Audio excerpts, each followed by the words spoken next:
I'll introduce you first. Al Yeti Bones. Yeah, And you and I have led parallel lives. yeah, we sure have. And we're actually at Vincent Massey High School, a high school that you and I both went to Yep. at the same time.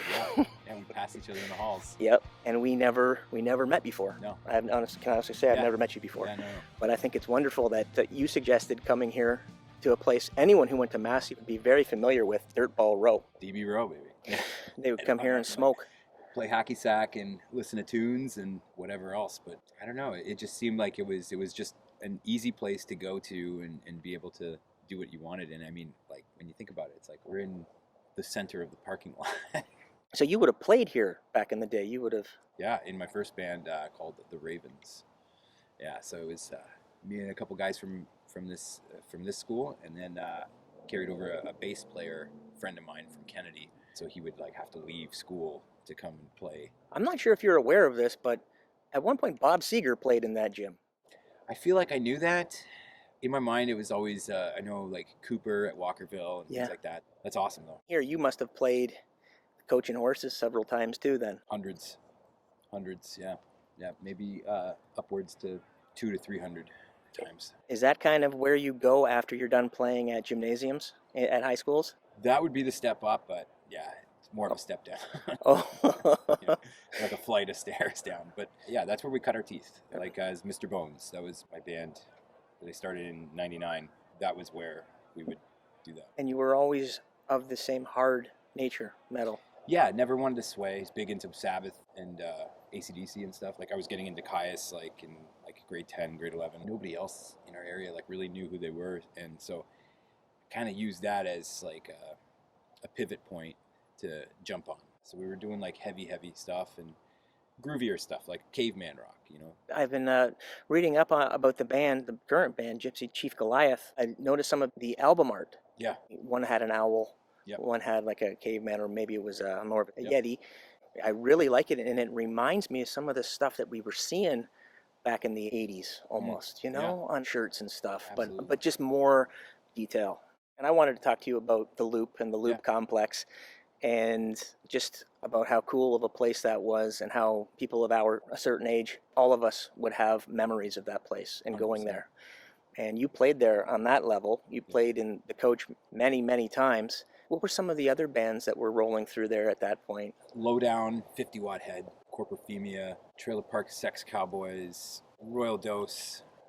Dose. Yeah. They end up turning into Grand Maris. There was so many. The Loop. So when you weren't playing there, did you go there? All the time. The best way I could explain it is this was a place that I think this is what made it so special, was that it was when you're there on a Friday or a Saturday, and there'd be at some point in the night, 12:01, 12:10, something like that, where you just kind of start strolling around. You know, you either go to the FM fish market or you go Pogo's, you start drifting through, and you know, this feng shui of the building, you know, just kind of carries you through, you know, the corridors, and you know, you find your way up to the Loop or down at the Coach. Which way you cut it, it just felt for that night, it's the center of the universe. Yeah. Everybody that needed to be around you, or anybody that like you were friends with or going to be friends with, or you know, potentially in a band later on with, they were all there. Remember how on a long weekend, Christmas holidays, the Loop best. would be even better, because there was those people that you had gone to high school with who had gone away to school, Yes. and they were back in town now. Yes. So Yes. you would be hanging out with those guys too. Yes. So that was always fun. Yeah, I would always dress in my suit. I like pretend like I just came back from some fancy dinner or something like that. Film premiere. Yeah, you know, and and it was just it was the best. Like that place was. I understand now when people are complaining that there's no venues out there that are surrounded by community, and you know, it's really much more about bottom dollar now. And there, it was money was secondary. It seemed like, you know, it was that community thing. Yeah, absolutely. You know, and you know, you knew everybody enough. Like you'd get, you know, some free shots here and there. You had a bartender. Everyone had the bartender that Yeah. they knew. You had to know a bartender at the Loop for the most Absolutely. part, because sometimes it would be 4 deep. Absolutely. You had to get their attention. Derek. Yeah. It's yeah. me. It's That's me. great. Me, Mikey. Sometimes it would work. Sometimes it would not work. Yeah. And that bar had been around for a long time. A lot of the people that worked there, you Yeah. felt like you knew. Yeah. Another thing, having a holiday cash from grandma, and Yeah. then you'd go to the Loop with a nice hundy in your pocket. Oh, the best. So those photographs, did you have a chance to look over those I did. photographs I sent over? That must have been crazy. It was fun, but the imagery, there's a couple shots in there that I've shared a lot and people really identify with. The one where you're looking up the stairs, that's an iconic. Yeah. How many times did you look and then think, how am I going to get down those stairs at 2:15 when they kick us out of here? And then I don't think I shared you the whole group, but then there was another one. You remember the pickup pen? Yeah, I do. I sure do. Yeah, up at the loop. It's something our kids aren't going to understand. No, I know. It was a brilliant idea, though. It's a good idea. That was awesome. Worked a lot of time. So I was asking my cousin today because he told me that he once saw Pete Best, the original Beatle drummer, perform at the Loop. Oh, wild. It was probably in the 90s, early 90s at some point, and he went on a tour and baby. he played the Loop. That's right. That's awesome. Yeah, Queens of the Stone Age played there. Is that one of the big ones that you've seen? Yeah, I didn't see it. That was when I got into the scene. What year would that have been? I think 94, 95. I saw Big Sugar there. Yeah. And then the other one was, and I always forget, I need my wife to remind me, Sloan. They played there. Yeah, but the Tea Party, sure. I played upstairs several times. What do you think it was, other than the feng shui, what do you think it was about the Loop and the Loop complex that drew people to it, that made it so memorable? I think at the time, misfits and outcasts in high school, definitely related to people and resonated with that place. It just became high school number 2. You said it was kind of like a jumping off point, right? Like an airport terminal, you'd get there, you'd meet up with your friends, and then you'd be like, let's go somewhere else. Yeah. And then back to the Loop for last call. Always. Yeah. Always. But I liked it because it was at a point when you walk through that building, it was like walking the halls of high school. Like you just knew everybody, or you really started to see all the different cliques and the groups and stuff, and that was something else, man. Everybody fit in like high school. Yeah, it didn't feel like a bar. It felt like high school. It felt Isn't that interesting? Kick ass. Like teachers were bartenders. And Yeah. The owner was the principal. And Isn't that Jay something? Zeman.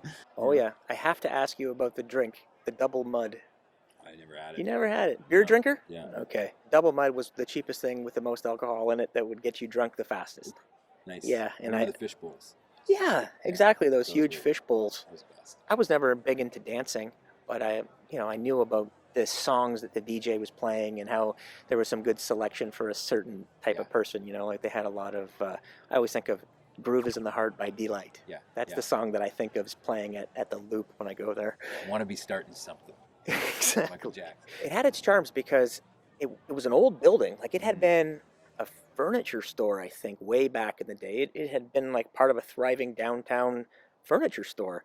Wow. Windsor Star was right there, and there was a whole bunch of other stuff right around there. And then there was having to wait in line and trying to get in past the line and trying to know somebody. And I'm just going down. I'm just going in to say hi. That was the best, when you could skip the line and just like be like, "What's up, Mark?" And like, go ahead. I got a little crafty towards the end. I'd skip the line by showing up with a tray of Tim Hortons coffees. That's smart. It worked like a handful of times. And they're like, "Oh, thanks, man." I'm like, "Yeah, how you doing? I'm just going to go upstairs and say hi to my buddy." Yep. Okay. There was a lot of leaky plumbing in that building. Yeah. And it all, rolls downhill, and it would start in the Loop. It would go down to right through the ceiling. You could see it happen. And then it would end up in the coach. Yeah. We were playing live one night when one of the ladies' piss pipes blew. Yeah. Oh. Yeah, it was cool. Passing dubs down there too. Like it was the best. Yeah. It was great. It was the best. And then I just remembered something. They had a fireplace. You go in there, so it would be cold outside. You'd go down, and your buddy would be sitting by the fireplace. You'd go join him. There's a fireplace right there. Just to go back to that whole Loop being like a bigger version of like a citywide high school. You know the thing with the dance nights there, the Sundays? That Sunday felt like a semi-formal or a prom or something. Like I remember when the songs are like jamming, I'm trying to like kind of come up with like enough nerve to like, walk into a circle of people dancing and stuff, and just get in there and start doing a sprinkler or something like that, and like we do, and like it was just the best, because it just felt like high school. It felt like you're just dancing with people you're trying to work up the nerve to ask out or something like that. Isn't that funny? It's hilarious. But those booths up top along the east wall, Yeah. those were always a popular destination for me. I wanted to make it up to the booth, so you wait for somebody to get finished up there and leave, and then you're like, okay, let's get in there. Got a place to put your coat and you hang out with your buddies and smoke. You were still smoking in the bar back then. And I don't think people can appreciate now how smoky the bar would have been. Yeah, I was thinking, you know, having quit myself, thinking about like what Yeah. would that have been like for somebody who didn't smoke. We would go home and you'd have to take a shower right away because the smoke was clinging to your entire body, your hair, your face, everything, your clothes. Yeah. So it was a different time. Yeah, so hilarious. my buddy knew somebody who had the key to the place, and we ended up getting in there. And we made it down into we started in the bottom, we started at the coach, and they had just been locked out. And so everything was still on the walls. So the liquor was still there. That's wild. The bar and the coach had all the money just with people's signatures. Yeah.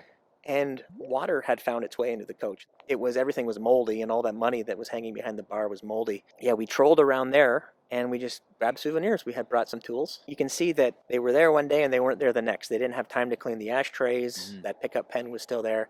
The DJ booth that was shaped like the UFO. Yeah. Not many people can say they revisited that place. It's true. You know, all good things must come to an end. We all found other places, but there's really no other place like it. No, I agree. There'll be a few that probably take its place, I think, for a new generation. But what it was to us, yeah, something special for sure. What are our kids going to do? What are they going to do when they go downtown? Will they go Not down? that. I hope like the kind of trouble that we got into. Like I just hope they're playing D&D in somebody's basement, you know, and that's it. But I just want to thank you for taking the time and coming out here. Oh, This man, is my great. pleasure. It was fun because, you know, it's a beautiful night, a little out of the ordinary, and we're sitting in a really well lit dirtball row right now. Yeah, it turned out to be a good idea, and then the sunset there. Perfect. Thank you so much. Thank you. And thank you for listening to my conversation with Al Yeti Bones. If you liked it, there's more. Al and I also talked about another mutual interest, Harry Houdini. And there's a Windsor connection to that story as well, and that interview will be coming out very soon. And like I said in the interview, we took a lot of souvenirs from the Loop complex that night. And one of the items I rescued off the wall is this sign here. And I'm going to give it away to a viewer. It doesn't really do much for the feng shui of my man cave. If you'd like a chance to win it, subscribe to my YouTube channel, Michael Evans, Windsor, Ontario, and share your favorite Loop memory in the comments section. Thanks again for listening.